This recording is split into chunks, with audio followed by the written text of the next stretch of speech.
বন্ধুরা, আজ আমরা মেঘালয়ের এমন একটা জায়গা ঘুরে দেখব যেখানে কোনো কাঁটাতার নেই। ভারতের মানুষ এবং বাংলাদেশের মানুষ একই নদীতে একসাথে বোটিং করতে পারে। ভাবুন তো একবার, একই নদী, দুই দেশ, আর কোনো বিভাজন নেই। এর সাথে আমরা দেখব মেঘালয়ের আরও সুন্দর তিনটি জায়গা: ফিফি ঝর্ণা, করংসুরি ঝর্ণা এবং ডাউকি বাংলাদেশ বর্ডার। প্রকৃতির এই অপরূপ সৌন্দর্য আপনাকে মুগ্ধ করবেই। চলুন যাত্রা শুরু করি। আমরা গাড়ি ভাড়া করে শুরুতেই যাই ফিফি ঝর্ণা। পাহাড়ের কোলে এই ঝর্ণাটি যেন প্রকৃতির এক বিস্ময়। ঝর্ণার জল একেবারে নীল আর স্বচ্ছ, এমন যেন কাঁচের তৈরি। তবে এখানে পৌঁছাতে হলে প্রায় 1 কিলোমিটারের পাহাড়ের নিচে নামতে হয়। রাস্তাটা একটু কঠিন, তাই আমি বলবো সঙ্গে একটা লাঠি নিয়ে যান। এখানকার দোকান থেকেই আপনি লাঠি কিনে নিতে পারেন। ঝর্ণার পৌঁছে যখন স্বচ্ছ নীল জলে পা ডুবোবেন, তখন আপনার সব ক্লান্তি দূর হয়ে যাবে। চারপাশে সবুজ গাছপালা, পাখির ডাক আর ঝর্ণার ঠান্ডা জলের শব্দ, সব মিলিয়ে এক স্বর্গীয় অনুভূতি।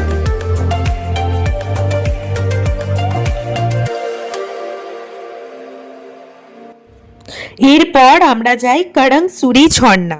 এখানে আপনি বোটিং করতে পারবেন। ঝর্ণার জল এতটাই পরিষ্কার যে বোটের নিচে থাকা পাথর পর্যন্ত দেখা যায়। এখানে বাথরুমের ব্যবস্থা আছে, তাই চাইলে চানও করে নিতে পারেন।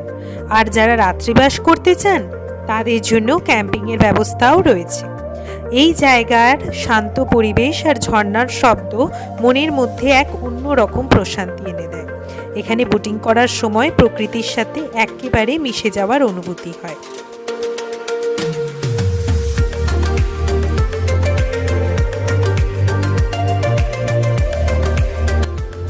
এরপর আমরা যাই ডাউকি নদীতে বোটিং করতে।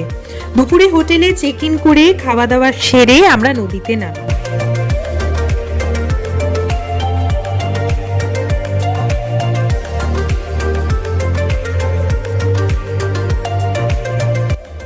এখানকার অন্যতম আকর্ষণ ডাউকি ব্রিজ, যা নদীটির সৌন্দর্যকে আরো বাড়িয়ে তোলে। ডাউকি নদীর জল এত স্বচ্ছ যে মনে হবে বোট যেন জলে ভাসছে না, কাঁচের ওপর ভাসছে।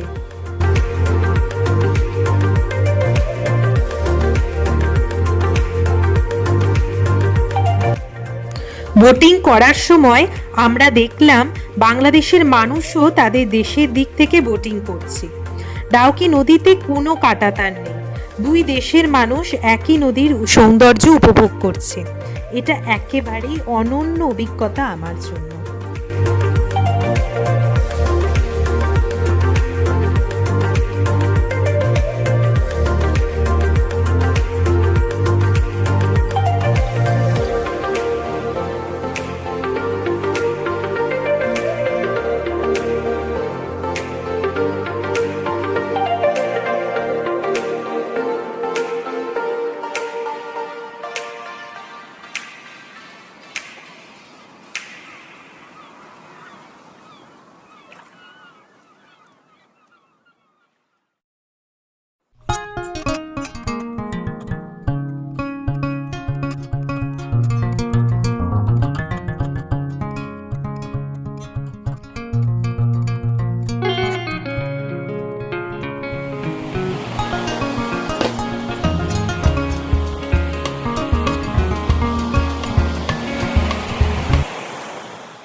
পরের দিন সকালে আমরা গেলাম ডাউকি বাংলাদেশ বর্ডার।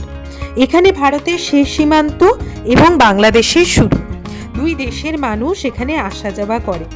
আমার পাসপোর্টটা যদি আমি সঙ্গে নিয়ে আসতাম, আমি তাহলে বাংলাদেশেও চলে যেতাম। এখানে আমরা কিছু বাংলাদেশি পণ্য যেমন কেক, বিস্কিট আর স্ন্যাক্স কিনেছিলাম।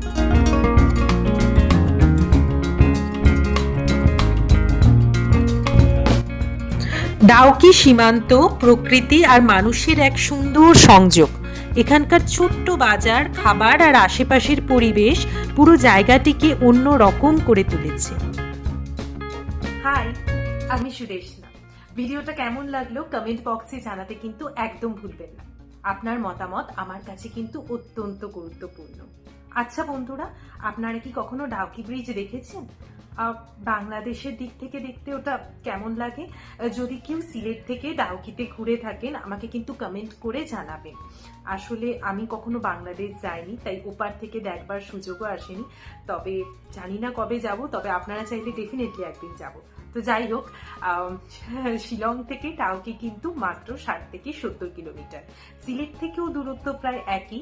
মাত্র 3000 টাকার ট্যাক্সি ভাড়ায় কিন্তু আপনি ডাউকি ঘুরে শিলং, চেরাপুঞ্জি আর সেখান থেকে বাসে কিন্তু আসাম, কাজিরাঙ্গা এবং অরুণাচল প্রদেশও কিন্তু আপনি ঘুরতে পারেন। আজকের মতো এখানেই শেষ। ফিফি ঝর্ণা, করংসুরি ঝর্ণা, ডাউকি নদী, ডাউকি বাংলাদেশ বর্ডার, প্রত্যেকটা জায়গায় কিন্তু মনে রাখবার মতো।